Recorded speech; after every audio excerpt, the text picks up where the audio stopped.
I want to share 6 different things which may be useful in understanding the threat. The first one being threat intelligence, which includes gathering information about threats, including tactics and procedures that these threats may use. The second one being behavioral analysis. We need to monitor the behavior of potential threat actors and identify patterns and motives. The third one is contextual analysis. We need to consider the broader context in which threats arise, from economic factors and organizational factors.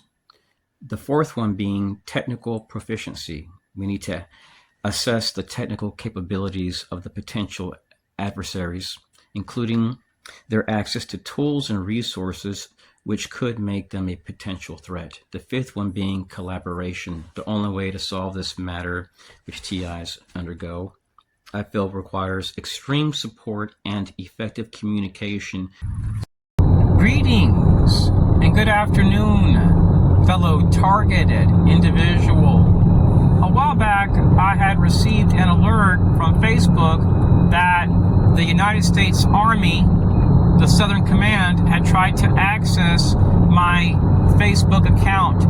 And when I lived in Texas 5 years ago, I was harassed in parking lots. I was harassed in stores by people which had worked for the Army at one time or which were active duty working at the local base where the Northern Command operated. I also dealt with the local FBI field office, Citizens Corps, hordes of veterans. I was harassed on a daily basis.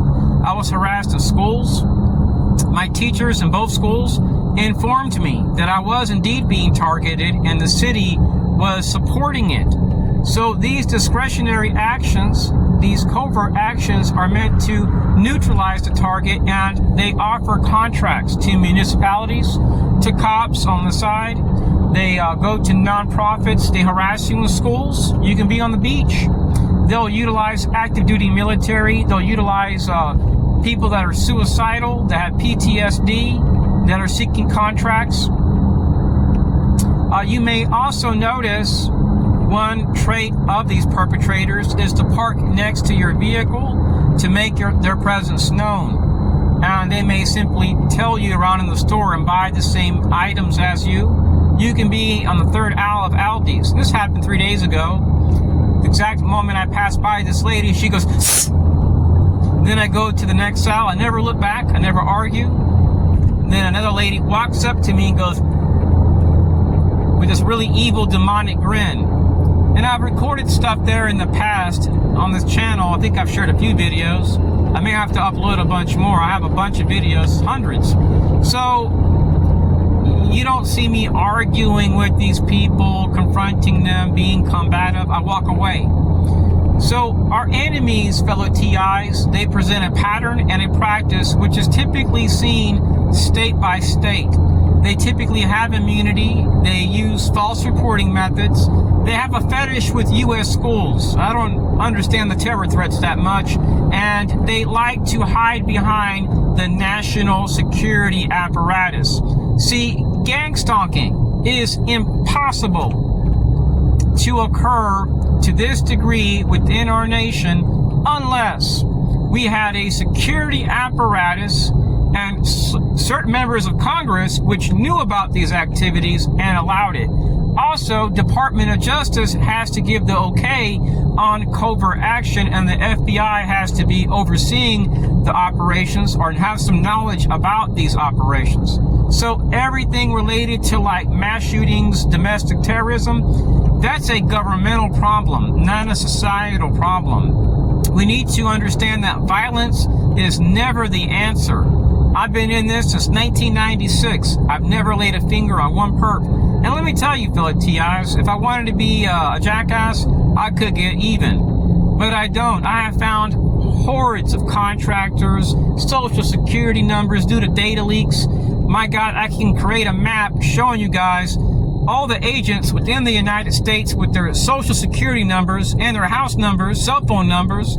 It's amazing how much information is being leaked out. And I don't go looking for these people. My only mission is to save up and look at leaving the United States. If I have to leave by plane or boat, I will. So remain nonviolent. If you do leave the United States, consider going through a court and seeking a political asylum. And if you don't go that route, go to a country like Nicaragua, Venezuela. Go to the good areas, maybe Belarus, Russia. And the reason why I say this is because these agencies here provide foreign targeting opportunities to businesses overseas, civic groups, justice departments, city halls, health partners, business partners, radical feminists, LGBT, diversity and inclusion. This targeting apparatus has a global reach. So you want to go to places where the enemy is going to have less power to target you, so that way you can live a healthy life, have a job, raise kids, live harassment free. Now, I want to let TIs know that I respect our veterans. I don't harm or harass veterans. But a while back, upon moving here to Florida, I started getting harassed by a group of veterans, which all drove cars with Purple Heart personalized tags, indicating that they're a part of a large group. And it was systematic for a while, for the first 3 years, off and on, and then it toned down. But I was being harassed by other veterans during that time. So this is just to give you guys an idea where all these groups operate at. It literally, this group covers the entire state of Florida. They have ties to universities,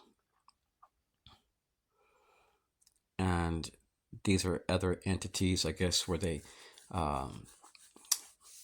able to hold their meetings at, and other supporters.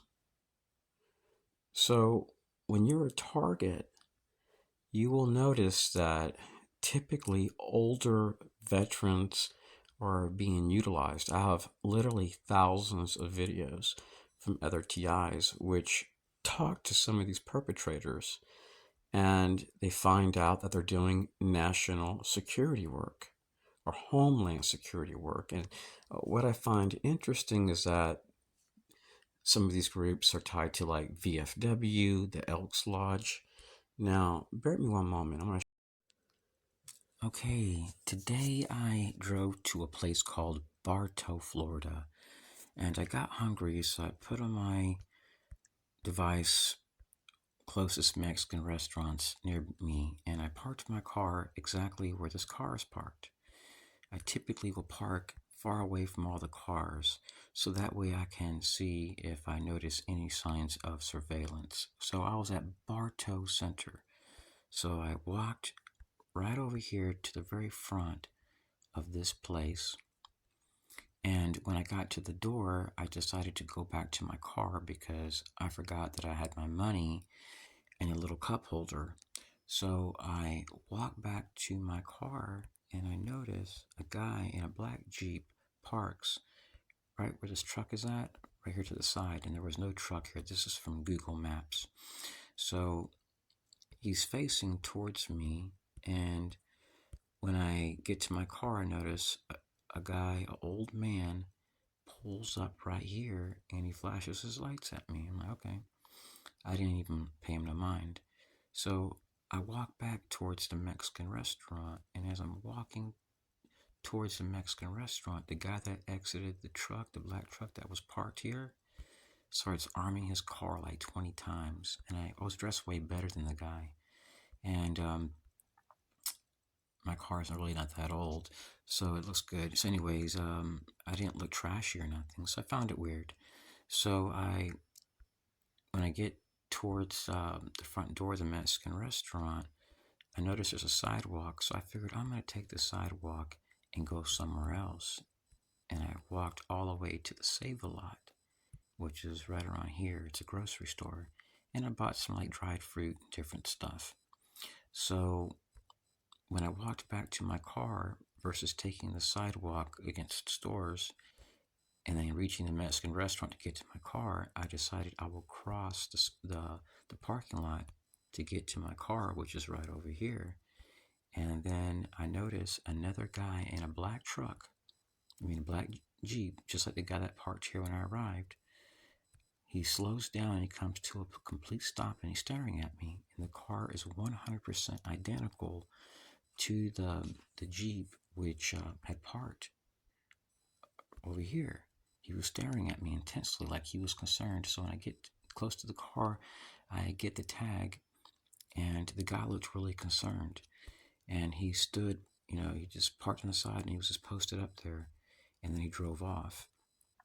So sometimes what the perpetrators may do is do little skits where they come together as a group. Now, I have a lot of videos which show very damaging evidence. When I lived in Texas, I had an issue with a guy that drove a black and white vehicle, and he'd wear all black. And I noted that these people would work with the Citizens Court programs in Texas. So I'm not saying I'm dealing with Citizens Court here in Florida, because I don't believe that's the case. But in Texas, I did. And I had an issue at a supermarket, and I told the store manager, I gave him a picture of the guy. I said, look, this guy keeps parking next to me. So I go back to the HEB supermarket like 2 weeks later, and the guy parks right next to me. And within seconds, he calls the people inside. Then he calls the police afterwards. But seconds upon arrival, he did this. So our enemies, they like to antagonize the target and try to get the target to react, knowing that what they're doing is offensive.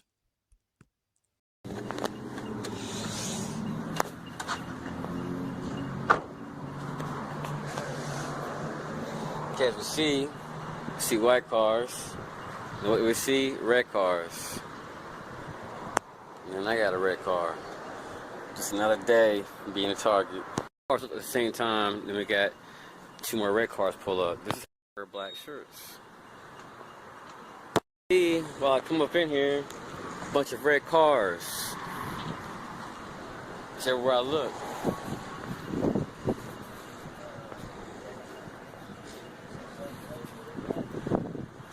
Shirt. This is how it works.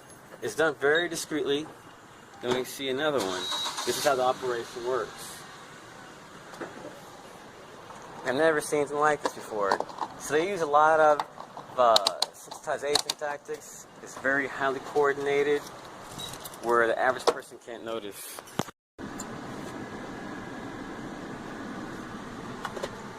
Okay. I was gonna drive through here, but now this car all of a sudden has its emergency lights on. You see, this is FBI, Department of Justice, Federal Bureau of Investigations. Once I get out of the gas station.